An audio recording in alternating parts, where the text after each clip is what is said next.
Hey, good afternoon, everybody. So I have finally decided to make this video, and I have been talking about me being disappointed with the things happening in the garden. And I think this is something that happens once in a while, and we all have been there. And the main reason is because I haven't got as much produce as I would have expected during the summer. So on today's video, I want to talk about a few lessons that I have got from this disappointment and what I believe I could do better for next season. So let's start with the pumpkins. Pumpkins are growing a lot. The leaves are a lot.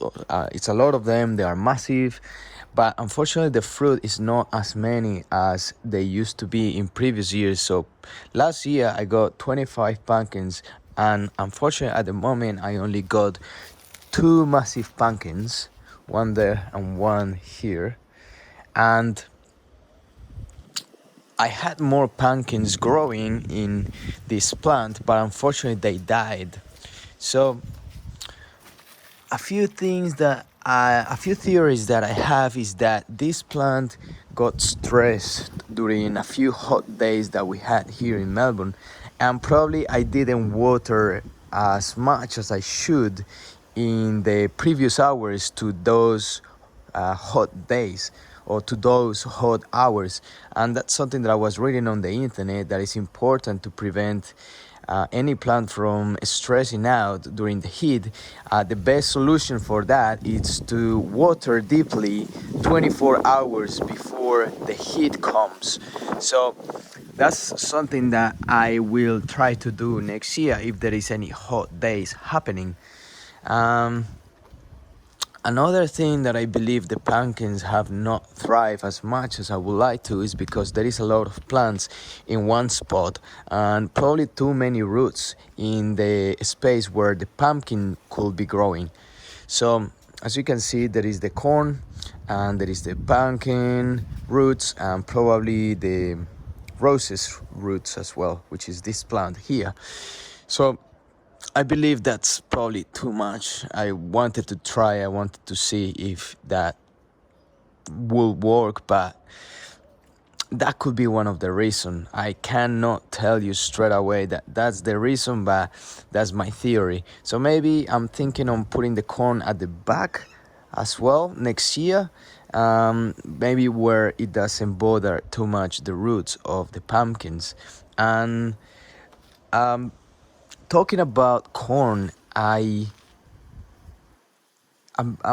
also disappointed with the corn because, as you can tell, the corn is not happening as much as it used to be a few weeks ago.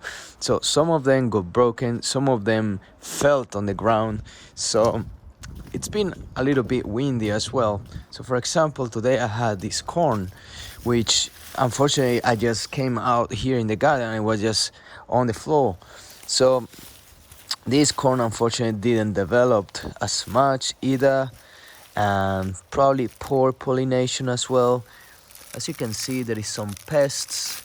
So this is my first year growing corn, but still it's quite disappointing. But hopefully next year I can do something different, something better, so I can get more produce. As I said, I think we'll go through these disappointments, but it is what it is. So some of the lessons that I have learned from growing corn is to plant the corn straight from seed into the ground. The main reason is because when they start developing, the roots make better connections with the soil, I believe. So, for example, some of this corn was planted straight into the ground, and the ones that grow the longer and the bigger were the one that I planted straight into the soil. Some of them were transplanted from pots where I grew this corn, and unfortunately those didn't grow as much as the other ones, so I was pretty surprised by that. And that also happened with the pumpkin plants, which is it's just telling me that I need to plant straight into the ground instead of me planting from pots and transplanting into the ground. So that's one of the lessons that I can tell you now about what you could try in your garden instead of making the same mistakes that I have made. So as you can see, some corn is just dying, it's dry, and I think unfortunately there is not much going on inside. And oh wow, we got a bit of kernels in here going on. I may use it even though it got a lot of pests around, so it's quite annoying to have all of those.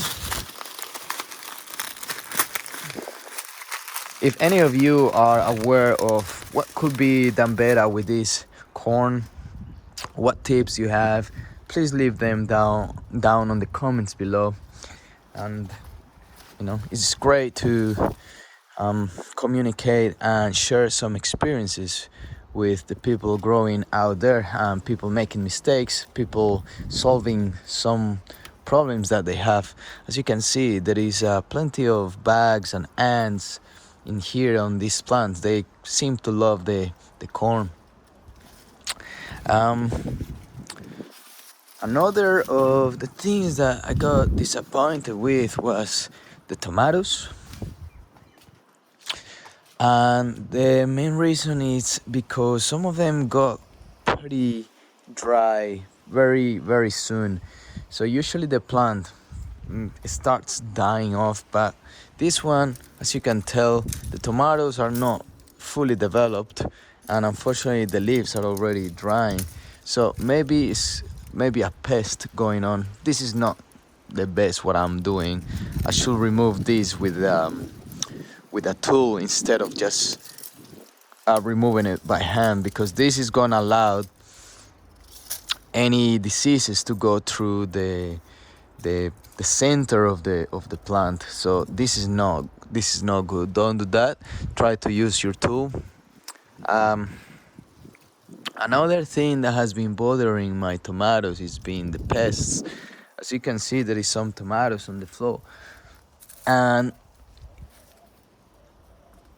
usually there is this type of pest which open a hole on the tomato, and unfortunately I think that's nature, but I'm still getting a few tomatoes, which is good, but I will obviously like more tomatoes. But also the possums and the rats, they seem to love the tomatoes, so I can't fight the nature. I set up a trap just in case any rat wants to come around this side of the garden, and hopefully I catch a few. I usually don't kill the rats, just put it outside somewhere in the park, somewhere where they can do something else instead of eat my produce. But otherwise, I think one of the main reasons why all these plants are not so strong, so vivid, it's because the sun, it was not many sunny days here in Melbourne, unfortunately. There could be another reasons, as I have been talking about, but I think that's one of the main reasons. It is a lesson, but it is what it is. Another one that I've been disappointed with, it's been the watermelons. So it's been just one watermelon growing here. I would have expected probably more this year, because I had already a plan on my head, but there is also another reasons why this could not be developing as much as I would like to. One of the reasons is because there is roses trees in this part, and I cannot get rid of them, unfortunately. But that could be dragging lots of water and preventing this plant from growing as much as it could. But I'm trying to work with what I have. This is the only space that I have to grow vegetables. So, I try to do my best to keep the soil rich, to water. But as I said, there is lessons that I have to learn and see what I can do better for next year. Try different things. and that's why I like to blog it, so you can see the mistakes that I may be doing here in the garden. Otherwise, everything has been growing quite good. The potatoes are nice. I just harvested some potatoes, as you saw on the previous videos. It was around 1.5 kilo, not as good as the previous one, which was 3 kilos of harvest, but it is something. I've got some kale going on. The kale is going fantastic. It's looking very healthy. It's very yummy. I make salads once in a while. Got some beetroots going crazy. The beetroots, I got plenty of it, and I don't know what to do with it, but it's good. Got some parsnips going on, which this is my first time growing it, and I harvested a few, and I think I had to leave it a little bit longer, but they seem to be doing fine, and I'm okay with it. It's my first time growing it, so I don't really bother if it's very small. Leeks growing at the back here, looking good and big, so that's a good sign. Got more beetroots going on here. Unfortunately, more dead tomatoes, but got some beetroots going on in here, and pretty happy with that. And otherwise, everything is going well. Some herbs, I did some trimming of herbs in the previous video. Compost is going well. We got some chilies happening here. There's a nice red chili growing. We got the rosemary growing as well, and got some corn that didn't develop as well, but as you can see, a lot of pests, lots of ants,